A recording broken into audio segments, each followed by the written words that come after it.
Welcome to a special edition of EYe on Education. For the next several days, we'll be featuring candidates who are running for the Board of Education in the November 2nd election. I'm your host, Ed Lecious. We hope you'll find this series informative. Joining us today is Christina Dowling, candidate for the school board. Christina, welcome to EYe on Education. Thank you so much for having me. So who is Christina Dowling for people who may not know you? Well, I'm a single mom living here in Nashua. I work in affordable housing, helping to provide services and resources to other low-income families and helping boost them up and empower them to reach the next steps in their lives, whatever that may be, whatever their goals are. I love living in Nashua because we have this amazingly diverse culture. You know, you walk down the street and you meet so many different people, nothing like the small town of Peterborough where I grew up. And overall, people have been, for a city, it's an incredibly kind city. So I feel really welcomed here. And yeah, that's me. How long have you lived in Nashua? 3 years now. I was born here, but only made it till I was 3 or 4 before my family moved. And then I had the amazing opportunity to come down here and take advantage of the brand new affordable housing complex on Marshall Street. And I took it and I was terrified because it was like moving to a brand new place and with 2 kids and not really any local supports. And that changed within days.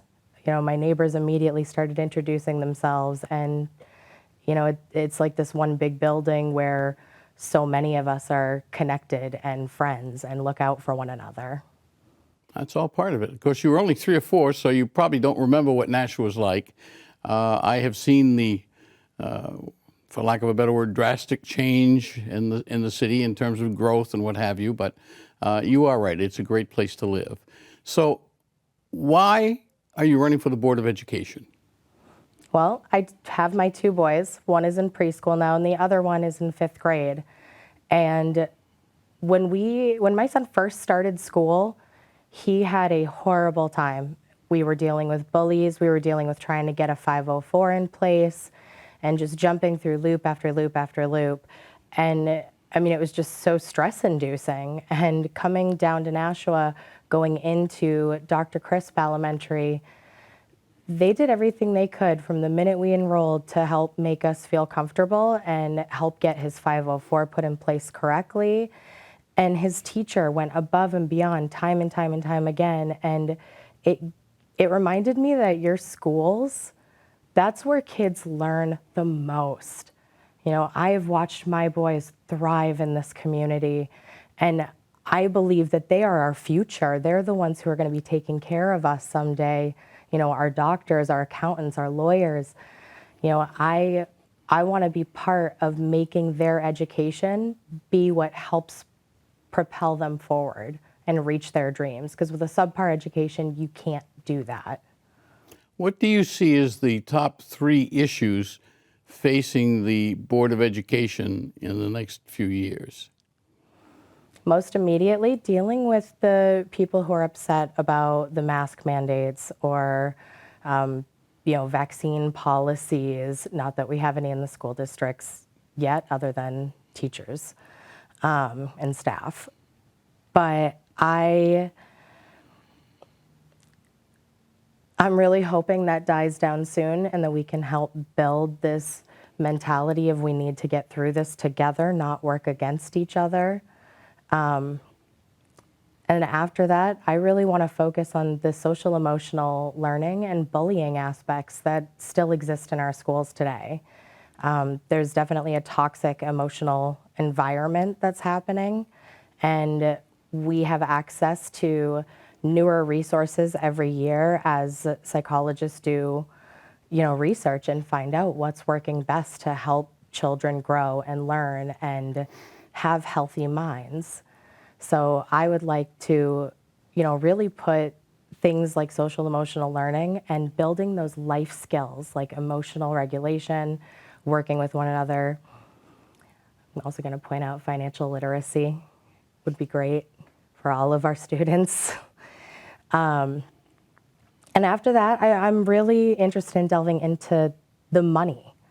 I think it's crazy that we're going through this lawsuit to hold the state accountable for funds, and we're trying everything we can to support our educators and our families, but we can only do so with money.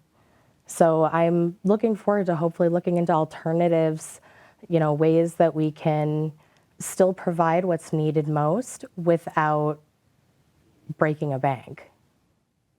And how do you feel your skills and your life learning will help to bring about some of these changes you just talked about? Well, first of all, I find myself to hold the value of positivity very high, and I have found that it's infectious to a degree, just like a smile is. And I'm really hoping to use that in my communicating with all of the residents of Nashua and get their inputs, hear what they have to say, bring that back to the board and present it in a way that can allow people to be heard that don't normally get to be heard. I'm hoping that my background in working with kids from hard places on a volunteer basis, my own son being from a hard place, will help be able to establish more connection within the board and with the community. And coming from affordable housing and living on that poverty line, I can stretch $1 a mile. And I'm sure that that'll come in handy looking through numbers and trying to figure out where money is coming in and going out and how we can be most efficient. Before we came on the air, we were talking about one of the big issues that will be facing the next board will be, with the advent of the opening of the new middle school, a redistricting within the city. Not a very popular, probably second only to the mask issue. What's your philosophy about taking the middle school population, and it could affect some elementary schools as well as the two high schools, but what's your philosophy about how do we blend these population into these three schools, knowing that both Pennachuck and Fairgrounds have gotten upgrades so that they will be equal in terms of programs as the new school will be, with a few exceptions. What's your philosophy? How should we approach that going forward? What I would love to advocate for is for people to remember, as we're redistricting, that the more positive we are looking into this, and the more we as adults say, this is okay, this is happening, this is what we're going to do, the more confident the kids are going to be going into this. The nitty-gritty hows, I don't know yet. It would be something I would have to research, and I've been starting to research more on. But my general philosophy is that this is a great thing. This is going to allow to shake things up a little bit, allow for, a little bit more equity among all of the schools, and allowing kids who maybe would otherwise have been, in a school that was forgotten about, they can now have that opportunity to be in a school that's fully taken care of. The city is certainly a diverse city, and people aren't shy about expressing their opinions. Some of the more recent school board meetings have become very boisterous. Unfortunately, police have had to be in attendance both inside and outside because of the various groups on both sides of the issues. What would you bring to the board to diffuse and bring back civility to the conversations at these meetings going forward? I thank you very much for asking this, and I actually want to just take a second to say that thank you to Nashua PD for being there, because I know while I am most of the time inside at the board meetings, there was one where I was outside and watching as everything unfolded, and I watched the police stand in a line and protect the freedom of speech of both parties, regardless of any of our personal beliefs. Mm-hmm. And that job, I can't imagine doing. I would be terrified to be standing between the two groups. So, thank you so much, Nashua PD, for what you do. Moving on to the question. I'm really hoping that by modeling the mentality that if we listen to one another, really listen, have active conversations within our community, not just listening to people during the public forums or the times where the community is able to speak, but really getting in and reading emails, making those phone calls, connecting with those people. The more that they understand what we're doing and the more we can empathize with their personal situations, I think the less discord we'll have ultimately. How does your fifth grader feel about Mom running for the school board? Well, it's been a mixed bag of emotions. It was his decision ultimately because he was the one that was going to have the most noticeable effect outside of myself. He has come to so many events with me. He has made it a point to reach out his hand, shake people's hands, say, "Hi, my name is Kaden. I'm with my mom. She's running for the board."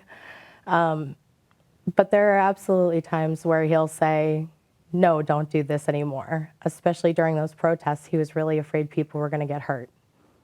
And what's the one thing you would like to leave with our viewers about yourself and about why you want to be on the Board of Education?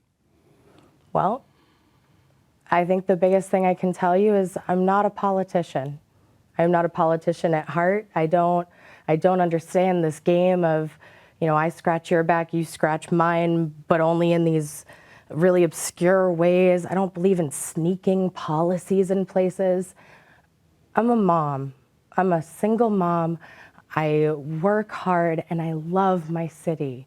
And I love these kids and I want to see them excel. And I want to see them reach their dreams. And I'm going to fight for that. I'm going to fight to make that happen. But I'm not a politician. Christina Dowling, on the ballot for the Board of Education, November 2nd general election. Good luck to you. Thank you for stepping up. The two most least desirable positions in government today in the local level are the planning board, zoning board, and the school board. So thank you for stepping up and good luck to you.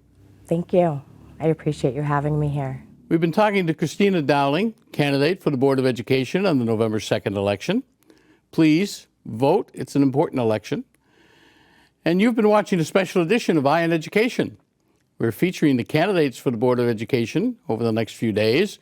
We encourage you to watch and help formulate your opinion on who to vote for in November. I'm Ed Lecious. Thanks for watching.